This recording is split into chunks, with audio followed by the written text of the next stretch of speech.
Hi everyone. Today I want to look at where is GOG of Magog and where that battle is going to take place. It is definitely not the place you think it's going to happen. So we're going to look at it. I'll start with saying that it is not in fake Israel there by Palestine. It's not going to happen there. It's somewhere else according to the Bible. So we're going to look at the verses that says where it is, and I'll show you where these places are that I'm looking at in the verses. Just so you know, English is my second language, so bear with me. I'm actually Afrikaans, but I'm trying to make a few English videos too. I've got an Afrikaans channel with a lot of information on there, but I decided to make a few English videos also. Let's start with Revelation 20. I just wanted to show you where I think we are in the timeline. And most Christians would say we are waiting for the second coming. But when we look at scripture, there are many scriptures saying this, that Yahushua will come in his disciples' generation, that the high priest would see his second coming back then, that the guys who nailed him to the pole, they would see him return. So that could have only happened back in the days of the disciples. Even that some of the disciples will still be alive when he returns. So either the disciples and those people I mentioned has been living now for 2,000 years, or it happened in that generation that he said in Matthew 24:34, that it will take place in his disciples' generation. And it seems that it did, because there's also three historians, Josephus, Tacitus, and Josephon,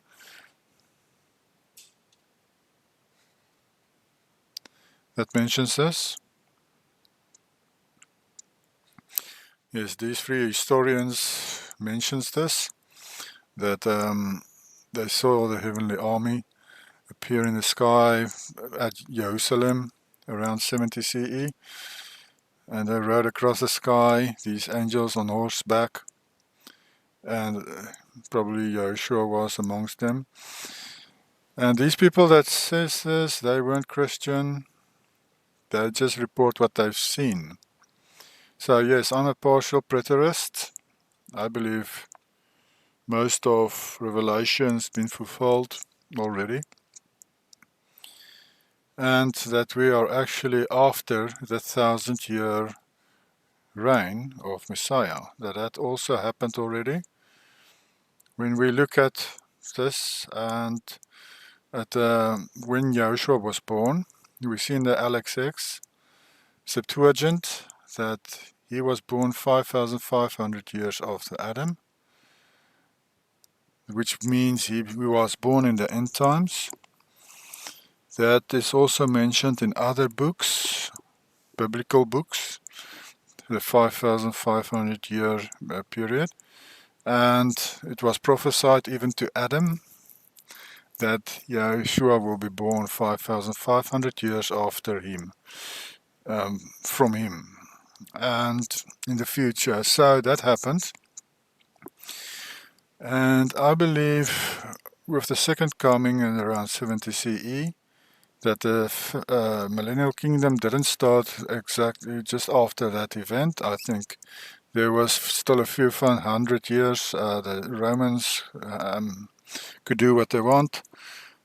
And around 500 CE, that's the time when the millennial kingdom started. They call that the Dark Ages, 500 to 1500 CE, but I believe that's the Light Ages, or the age of peace, of millennial kingdom. The evil people like to say the opposite of what it is, so when they say dark, it's probably light. We can see the proof around us today of a millennial kingdom. There's similar buildings, type of buildings worldwide, of the old world buildings. Buildings that they can't build today. And even with all our equipment we have today, we can't even replicate what they've built back then. But that's not what I wanted to talk about in detail today. Just want to let you know where I stand and why I'm looking at the subject of GOG of Magog battle, because I believe that's the next thing that must happen in our timeline. It's going to read here in Revelation 20. Now when the 1,000 years have expired, Satan will be released from his prison and will go out to deceive the nations which are in the four corners of the earth, GOG of Magog, to gather them together to battle, whose numbers is as the sand of the sea. They went up on the breadth of the earth and surrounded the camp of the saints and the beloved city, and fire came down from Yahuwah out of heaven and devoured them. I believe this is what must happen in the near future. What's not mentioned here is the second Exodus, the gathering of the Israelites from across the earth to one place where GOG of Magog will attack. He will be jealous and he will attack where Israel is gathered after the second Exodus. Yes, I don't believe that the Arctic is where they will surround and where the saints are, because there are people who believe that's where it's going to happen. I believe it's somewhere else. Yes, that's what I'm going to look at. So the text in Ezekiel 38 concerning GOG of Magog battle mentions specific places: Sheba, Dedan, merchants of Tarshish. So I'm going to first look at where this is. Where is Ophir? Where did Queen Sheba live? She was at Ophir, because Solomon sent ships to Ophir where she was and received gold from her. That's what we're going to look at first. 1 Kings 10:11. Also the ships of Hiram, which brought gold from Ophir, brought great quantities of almug wood and precious stones from Ophir. So we see they also got wood and precious stones from there. And then the king had merchant ships at sea with the fleet of Hiram. Once every 3 years, the merchant ships came bringing gold, silver, ivory, apes, and baboons or monkeys. So they got all this other stuff there too. Ivory, gold, silver, wood, apes, baboons. A lot of different stuff they got from there, probably also slaves. I wanted to look at this here in the National Geographic. It says that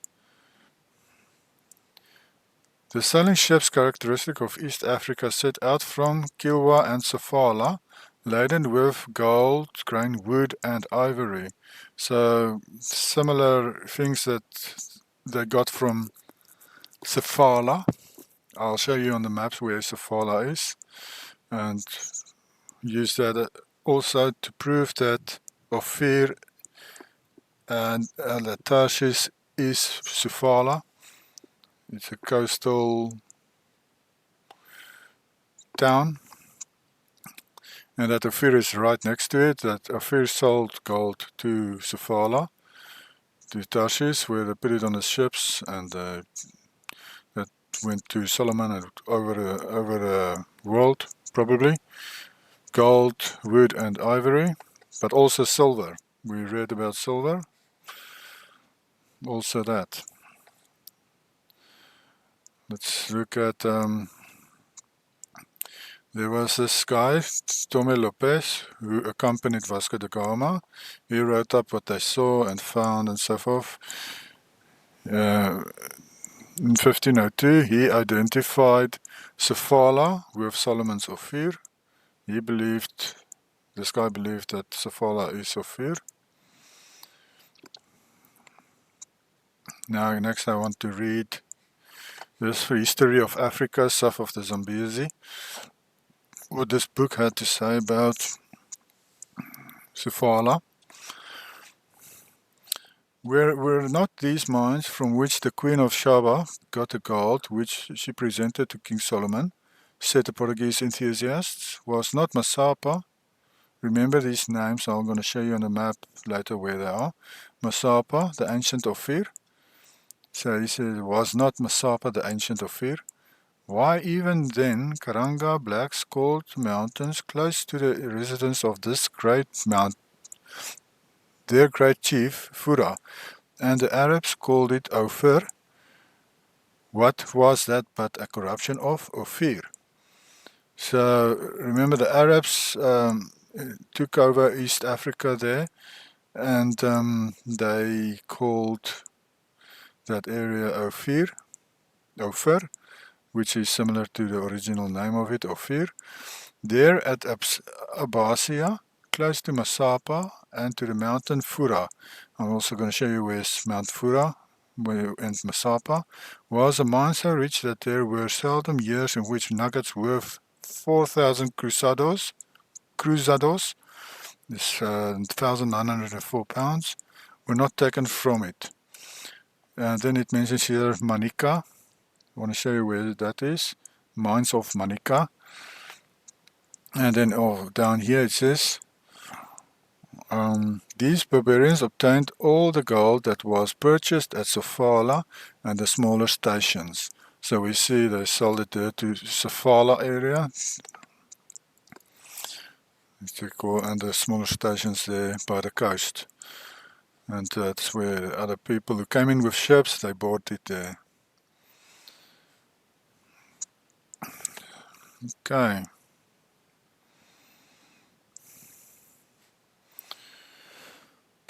We see here silver mines, Fura, here's Fura, Mount Fura, and gold mines mentioned.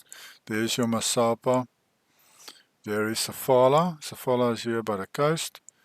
And this area is between Zambezi River and the Sabia River. Sabia River, today is called Sabi River. It's named after Queen Shaba. 1 Chronicles 29 verse 4, even 3,000 talents of gold of the gold of Ophir and 7,000 talents of refined silver to overlay the walls of the houses with all.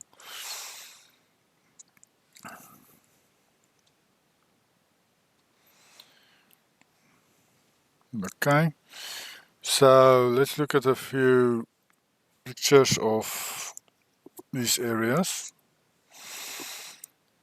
It's here by Mozambique, there's Madagascar. On this map we see there's Sofala there. There's Manica there. This mentions gold mines. This river here, Kuama, is the Zambezi. And here's Butua. Remember that mentioned Butua. There's also gold mines there. This is Mozambique, and this would be in Zimbabwe, this area. Now, Queen Shaba is believed to have lived in Zimbabwe, Rhodesia, and that Solomon built her a nice house there.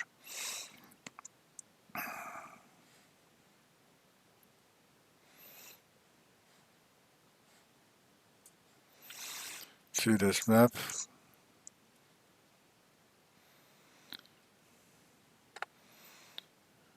There's your Sabia River. Remember I said river was named after Queen Saba that the Bible talks about.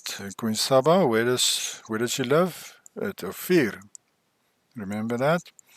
Here's your Masapa. There's Mount Fura. The gold and silver mines were here. There's your Sofala, which is Tarsus, where the ships were loaded up. There's your Zambezi, Kuama, or Zambezi River. So Queen Saba lived, is the Queen of the South, which is South Africa. She lived between Zambezi River and the Sabi River. Sabi River is in South Africa. Zambezi would be in Mozambique.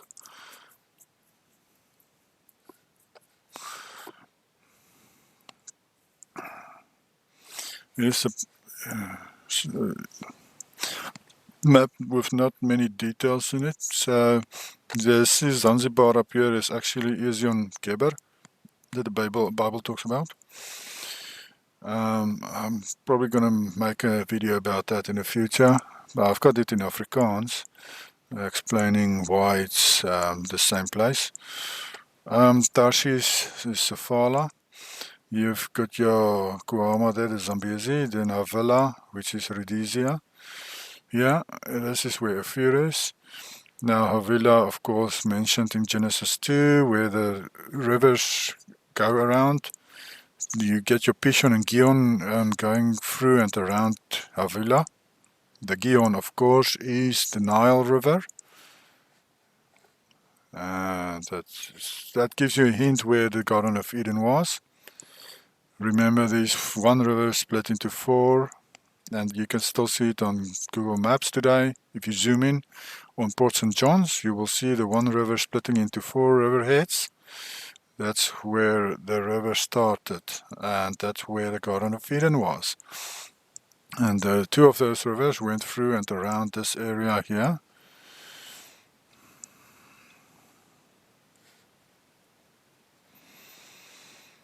Then on this map, the ancient world, it says King Solomon's mines here in Africa, South Africa.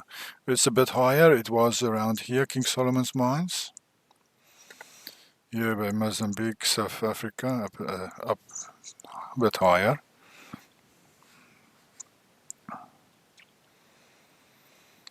You've got this map of James, I think it's James Reynolds. So 1799 map. And there you have your Ophir here. On this map, it's exactly the same place where I said it was. Ophir, here by Sofala. There's Ophir.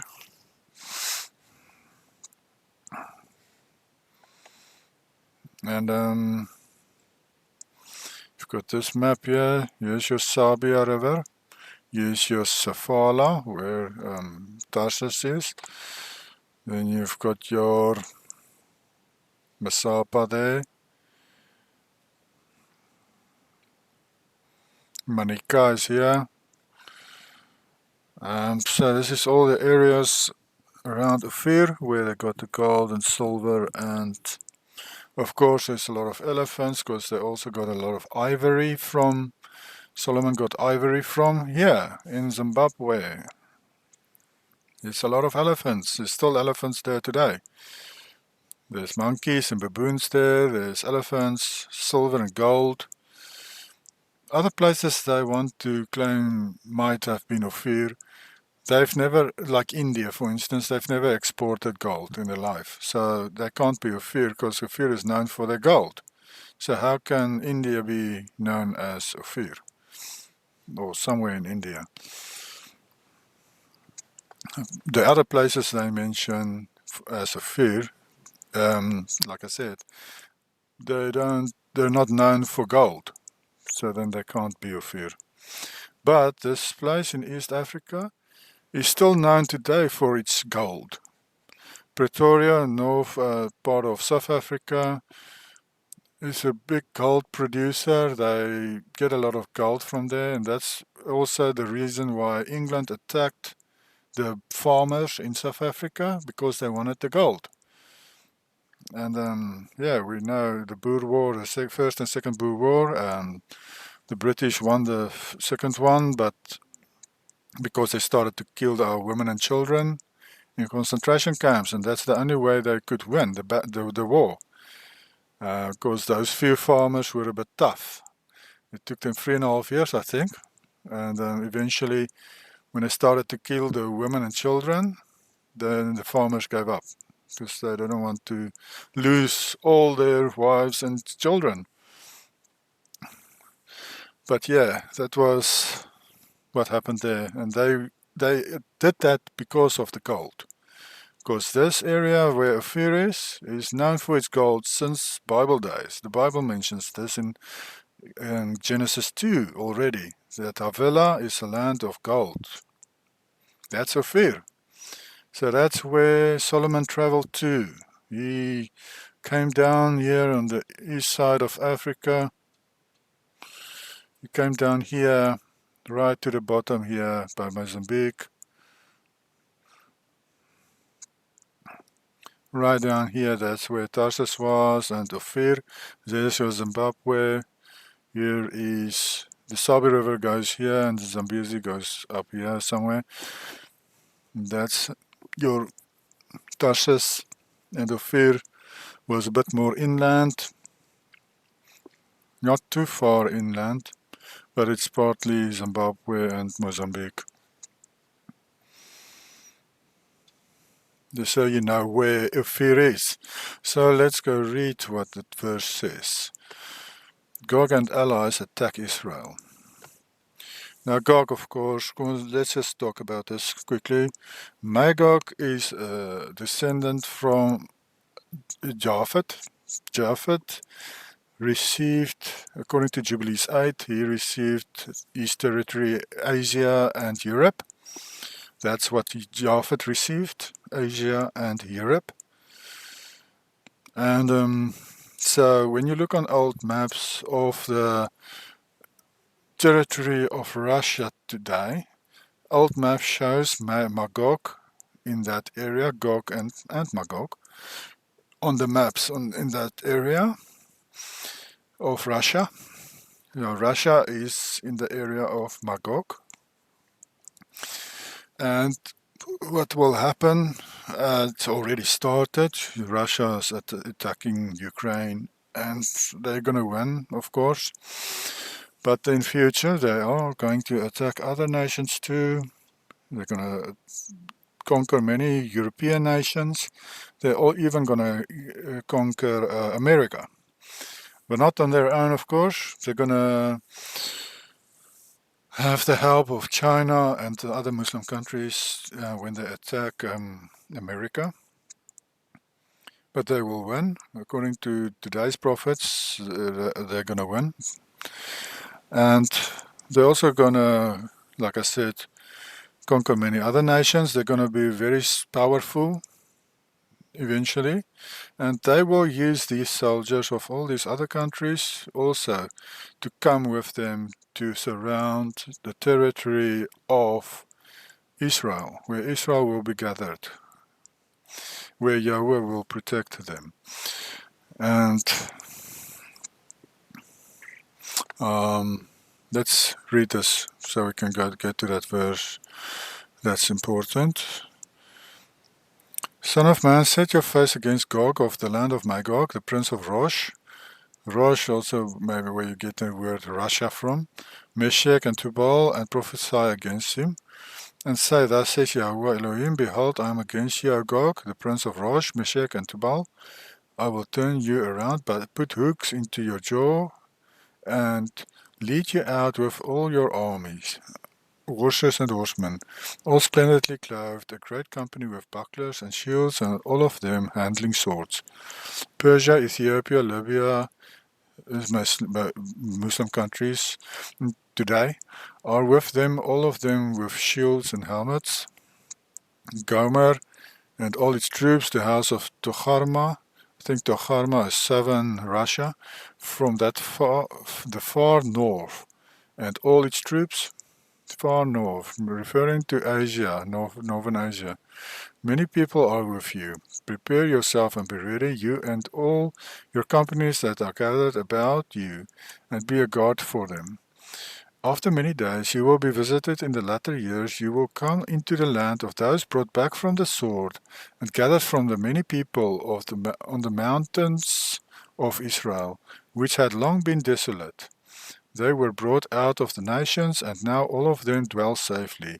There says that these people that they surround are the Israel that will be gathered from all the nations to one place. They will be dwelling safely there in the original territory of Israel. which Israel was never, the territory was never there by Palestine. They're lying to you. That's not the land of milk and honey. And they were gathered, brought back from the sword and gathered from many people. You can also read into this back from the sword that they will leave their countries because of war, because of Russia attacking these other nations with the help of other nations, of course. People will flee their countries and they will gather in one place. Otherwise, why would they leave? They won't leave the countries if there's not something like war causing them to leave, or hunger. So yes, people from all over will be driven out of their countries because of war and violence, and maybe even hunger.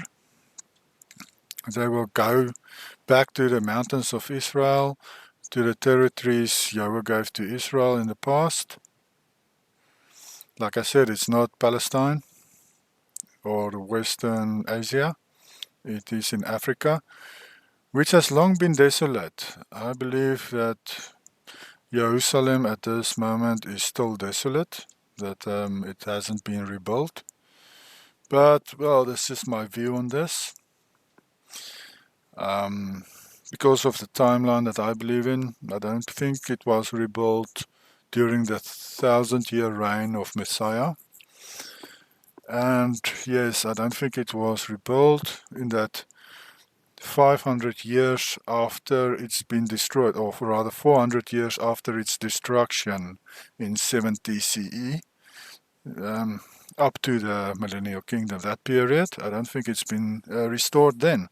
So I think it's still desolate somewhere in Africa, in the middle of Africa. I believe according to texts that I have, that Jerusalem was by the equator of Africa. But that's off topic, so let's proceed. You will ascend coming like a storm, covering the land like a cloud, you and all your troops and many peoples with you. Thus says Yahuwah Elohim, on that day it shall come to pass that the thoughts will arise in your mind, and you will make an evil plan. You will say, I will go up against a land of unwalled villages, I will go to a peaceful people who dwell safely, all of them dwelling without walls and having neither bars nor gates. To take plunder and to take booty, to stretch out your hand against the waste places that are again inhabited, and against the people gathered from the nations. If you look at Africa now and the territories where I believe Israel were, it is desolate, it is uninhabited. There's not a lot of people inhabiting these areas. And yes, it is as this verse says. They inhabit again the places that wasn't inhabited, who have acquired livestock and goods, who dwell in the midst of the land. Sheba, Dedan, the merchants of Tarsus, and all their young lions will say to you, have you come to take plunder? Have you gathered your army to take booty, to carry away silver and gold, to take away livestock and goods, to take great plunder? Here we have it. These people, Sheba, Tarsus, Dedan, they're all in that same area that I showed you earlier, that they say, are you coming to us to take these things? So it means they are in the area, in the territory of Israel, of the second Exodus Israel. That's why they are saying, are you coming here to us to take our stuff, to take our gold and silver and so on? And where was this? It was here, Mozambique, Zimbabwe, South Africa. This area is where Tarsus, Sheba's area, and Dedan is these areas. So this is, I believe, the area that Putin and his armies of all the nations, from all the nations, will surround and attack. I believe up to the equator will be Muslim by then, because Muslims are moving downwards. at the moment, taking territory. But in future, Yahweh will give back up to the equator to Israel. But that's the next thing I'm going to look at. A prophet that was in South Africa, Boer prophet. He prophesied something in 1914. He was born in 1800, in 1864, I think. Nicolaas Janse van Rensburg.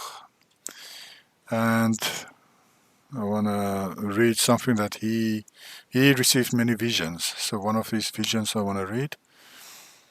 So I believe that they will start gathering in South Africa itself, not up here in Africa. Later on, Yahweh will allow them to move up into Africa, up to the equator. But everything will start in South Africa.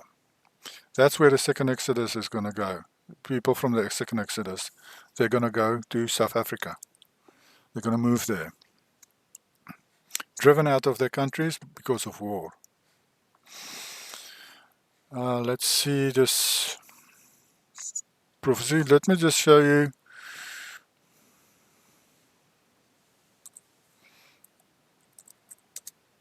This person I was talking about.